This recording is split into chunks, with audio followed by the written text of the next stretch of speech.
Di pabrik gula ini, tepatnya di mes ini, ada sebuah tempat yang berada di belakang.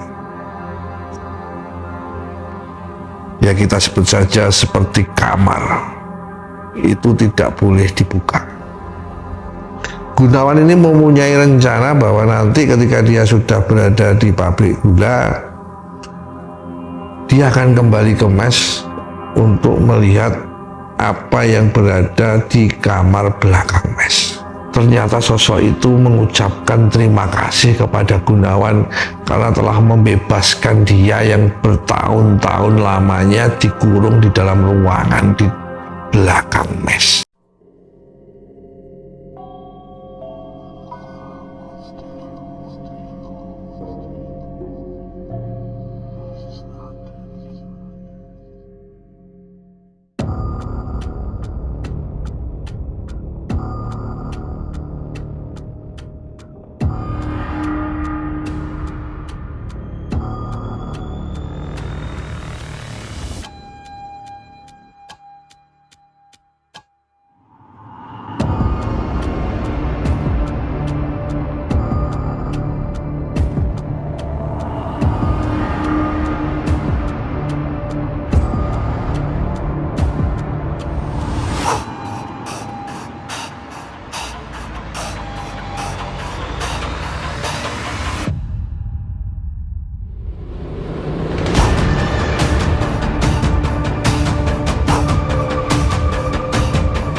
Bismillahirrahmanirrahim.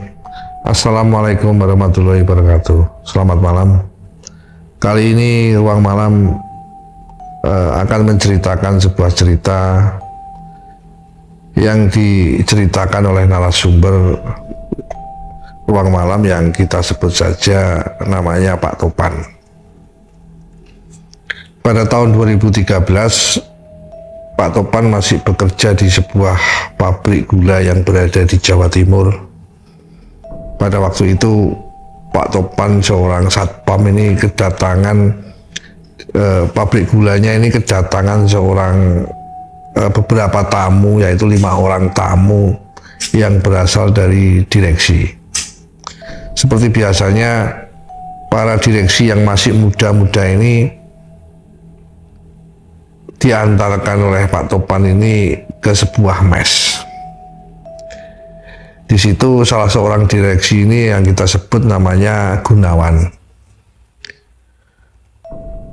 Pada waktu itu Pak Topan berpesan pada Gunawan dan teman-temannya ini ketika waktu mengantarkan di mes bahwa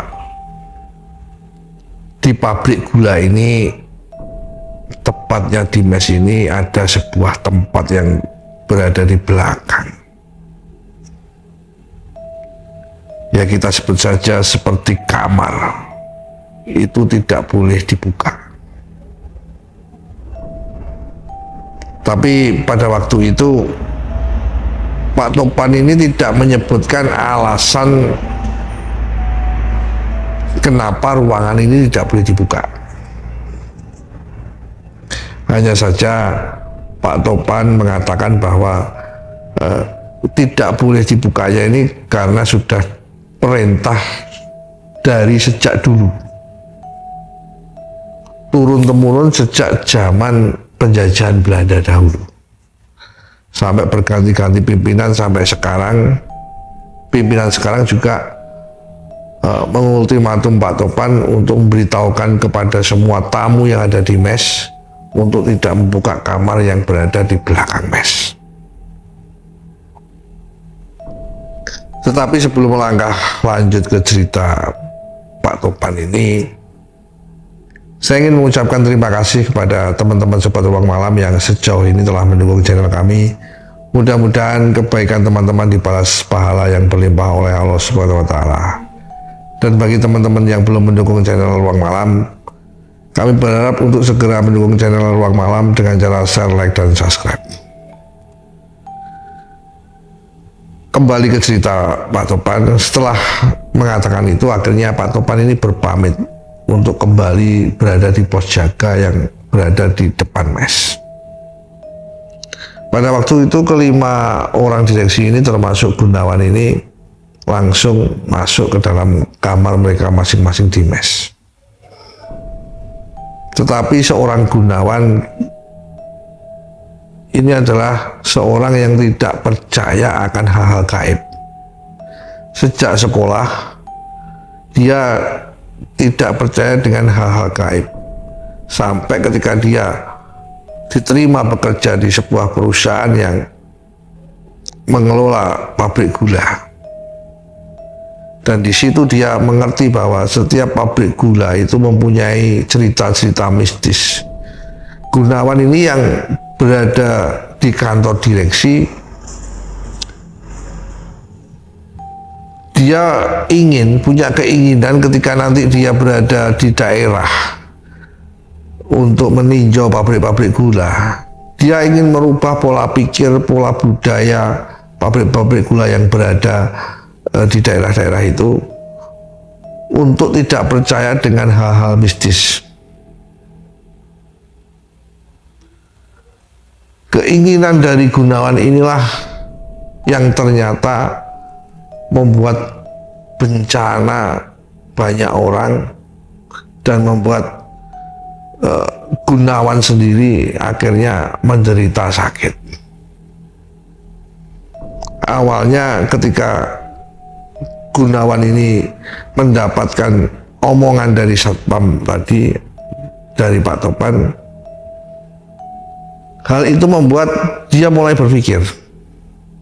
Dia mulai penasaran sebenarnya apa yang ada di belakang mes. Dan dia ingin merubah pola pikir tentang hal-hal itu, kemistikan di mes yang berada di pabrik gula itu. Keesokan harinya ketika berangkat kerja ke pabrik, menuju ke pabrik, keluar dari mes bersama keempat temannya,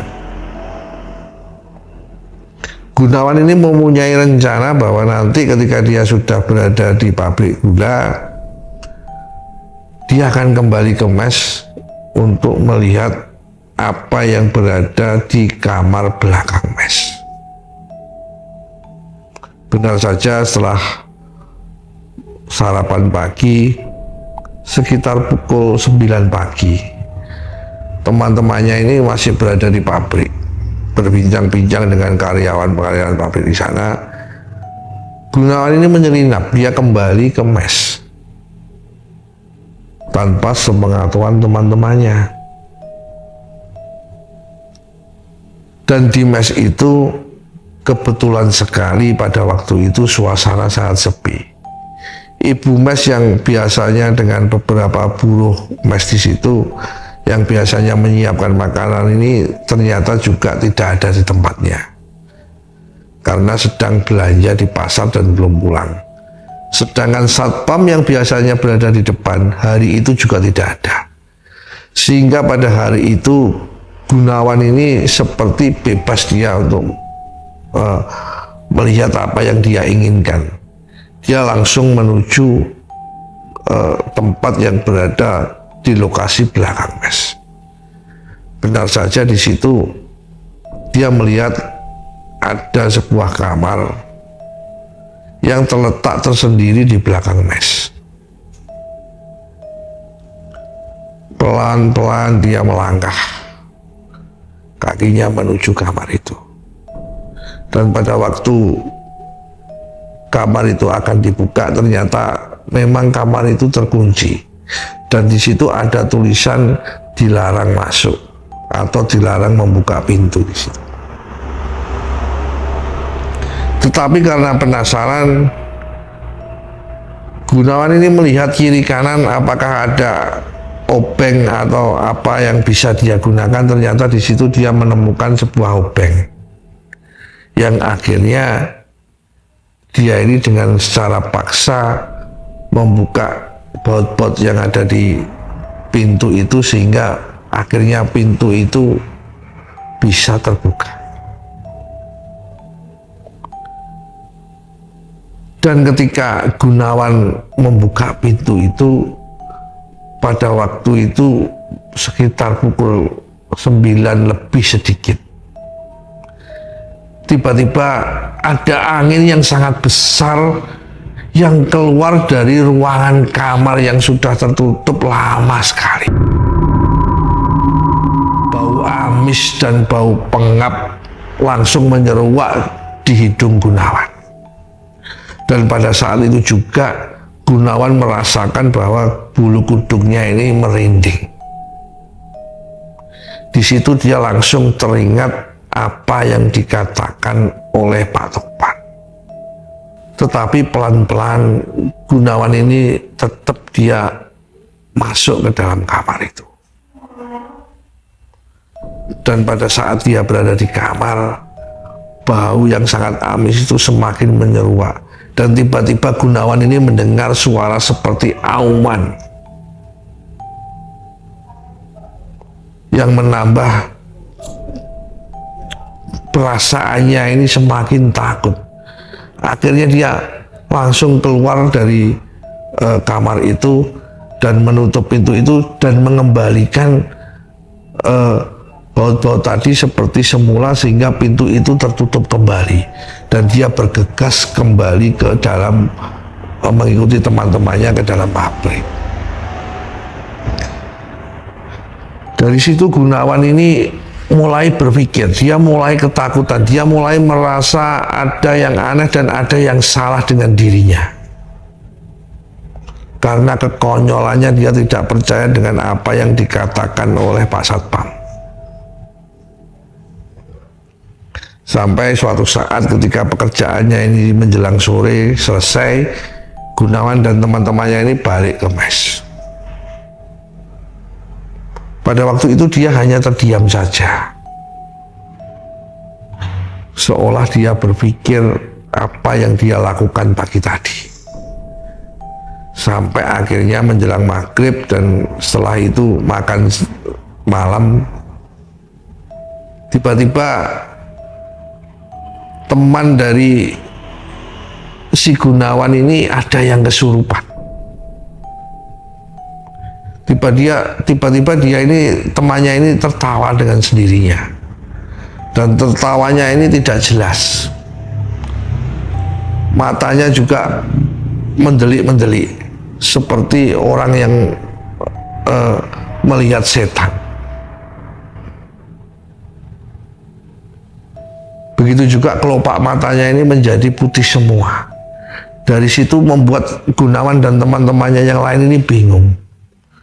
Dan akhirnya setelah dipanggilkan oleh Satpam dan temannya itu diberi air putih, tetapi tiba-tiba teman yang lainnya ini juga ikut kesurupan juga.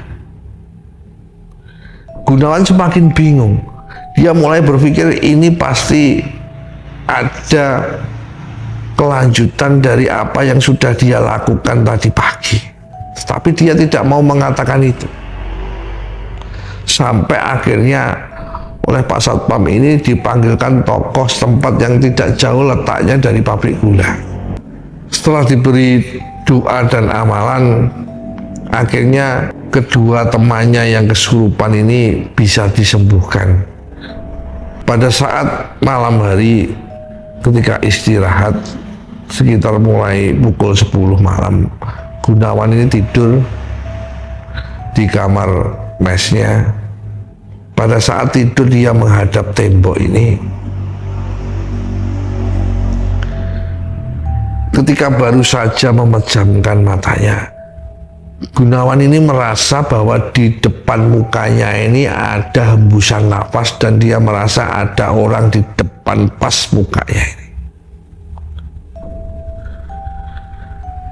Ketika dia pelan-pelan membuka matanya, benar saja Gunawan ini melihat ada sosok makhluk yang berada pas di mukanya, berada pas di tembok yang dia hadapi ini, sehingga membuat Gunawan ini langsung dia bangun dan dia keluar dari kamarnya. Dan di situ dia mendapati satu orang temannya yang masih berada di ruang tamu dan melihat TV. Di situ temannya langsung menanyai, Gunawan ada apa?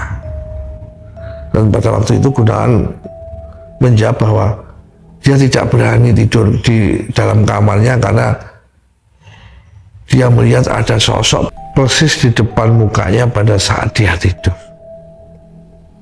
Akhirnya pada waktu itu temannya ini mengajak Gunawan tidur di kamarnya. Sampai keesokan harinya Gunawan ini mulai seperti orang linglung. Dia berdiam diri, tidak seperti biasanya. Sampai kejadian ini 7 hari setelah Gunawan ini membuka pintu itu, ada kejadian tragis. Pada waktu itu ada beberapa karyawan yang sedang bekerja di sekitar ketel uap, dan pada waktu itu ternyata ada kebocoran ketel.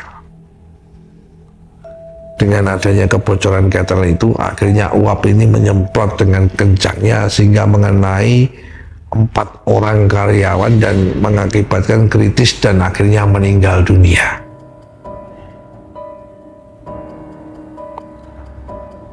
Sebagai seorang utusan dari kantor direksi, akhirnya Gunawan ini juga melihat kejadiannya. Akhirnya dia mengerti benar apa-apa yang menjadikan situasi pabrik gula ini mistis dan tidak boleh dilanggar. Ternyata kalau melanggar ini bisa membahayakan nyawa banyak orang. Dan kesalahan itu sudah tertanam di dalam diri Gunawan, sehingga membuat dia semakin diam seperti orang linglung. 3 hari kemudian ada peristiwa lagi yang merenggut nyawa. Salah seorang pegawai penebang dari perusahaan pabrik gula tersebut ini terkena pedang untuk menebang dari seorang temannya yang berada di atas truk untuk mencacah tebu, yang tidak sengaja mengenai temannya sehingga meninggal dunia.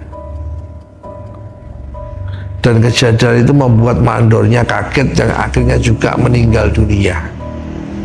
Kejadian meninggalnya karyawan ini berturut-turut membuat Gunawan sebagai utusan direksi ini juga semakin merasa bersalah. Tetapi dia tetap saja tidak berani mengatakan kesalahannya, karena dia takut akan mendapat teguran yang keras dari perusahaannya. Karena kelakuannya ini mengakibatkan akhirnya banyak nyawa yang melayang. Sampai akhirnya Gunawan sendiri ketika dia mengambil berkas yang berada di dalam pabrik, pada waktu itu karena adanya kerusakan ketel sehingga pabrik itu tidak berfungsi, sehingga dia istirahat untuk beroperasi.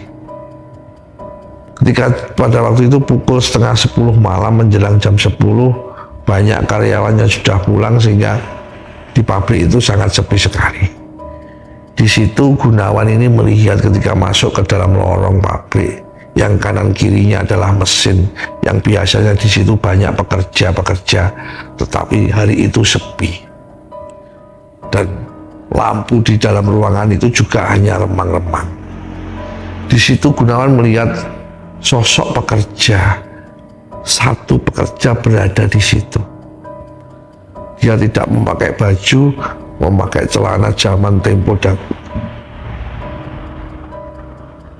Pada saat melintasi pekerja itu, salah satu pekerja itu, hati Gunawan ini berdebar-debar. Karena kenapa hanya ada satu pekerja di sini, yang lainnya sudah pulang? Dan sorot mata pekerja itu sangat tajam sekali. Gunawan merasa bahwa ini bukanlah sosok manusia, tapi Gunawan merasa bahwa ini adalah sosok makhluk halus yang berada di situ. Benar saja apa yang dirasakan Gunawan. Ternyata sosok itu memanggil Gunawan. Ketika Gunawan ini bingung antara ini manusia atau bukan, dan dia akhirnya menghampiri sosok itu, ternyata sosok itu mengucapkan terima kasih kepada Gunawan karena telah membebaskan dia yang bertahun-tahun lamanya dikurung di dalam ruangan di belakang mes. Pada saat sosok ini mengucapkan seperti itu dan setelah itu tertawa, dan wujudnya ini berubah menjadi sosok siluman kuda, tetapi kepalanya ini seperti terputus dan mengeluarkan banyak darah. Gunawan ini langsung dia pingsan. Tahu-tahu keesokan harinya dia sudah berada di mes, sudah ditolong oleh teman-temannya. Karena semalam Gunawan ini tidak pulang-pulang, kembali ke mes. Akhirnya dicari oleh teman-temannya dan satpam ini, ternyata Gunawan ditemukan di lokasi di dalam pabrik. Dari situ akhirnya setelah siuman, Gunawan ini bercerita bahwa dia telah salah. Dia melanggar apa yang dikatakan oleh Pak Satpam. Dan dia minta ampun sambil menangis pada waktu itu. Akhirnya Pak Satpam ini menanyakan apa yang dia langgar. Akhirnya Gunawan bercerita bahwa dia membuka kamar. Di situ akhirnya Pak Satpam ini menceritakan kenapa tidak diperbolehkan. Karena menurut cerita, Pak Satpam ini mengatakan bahwa menurut cerita zaman dahulu ketika zaman penjajahan ini,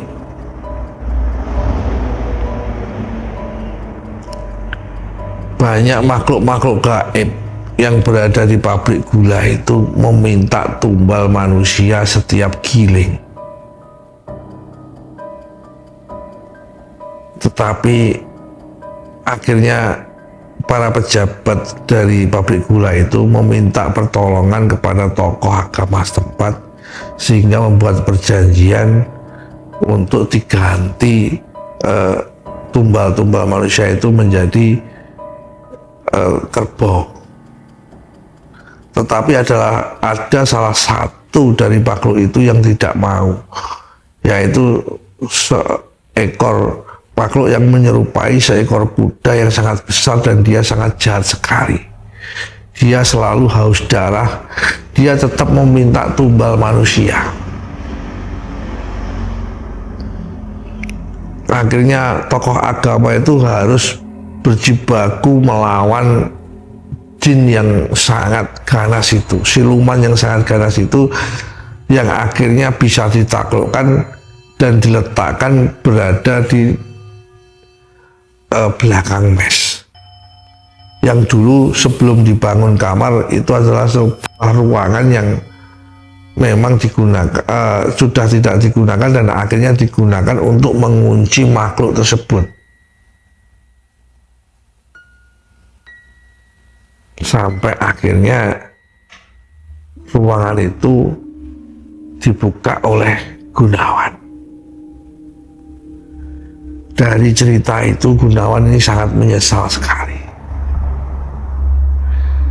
Sehingga akhirnya setelah kejadian itu Gunawan ini semakin tidak terkontrol. Dia semakin kondisinya menurun dan selalu sakit-sakitan sehingga tidak bisa meneruskan pekerjaannya. Dan setelah kejadian itu pula, teman-teman dari Gunawan ini juga masih saja sering terjadi kesurupan. Sehingga untuk mengatasi hal yang tidak, akhirnya Gunawan dan keempat temannya ini dikembalikan ke kantor direksi. Dari sini akhirnya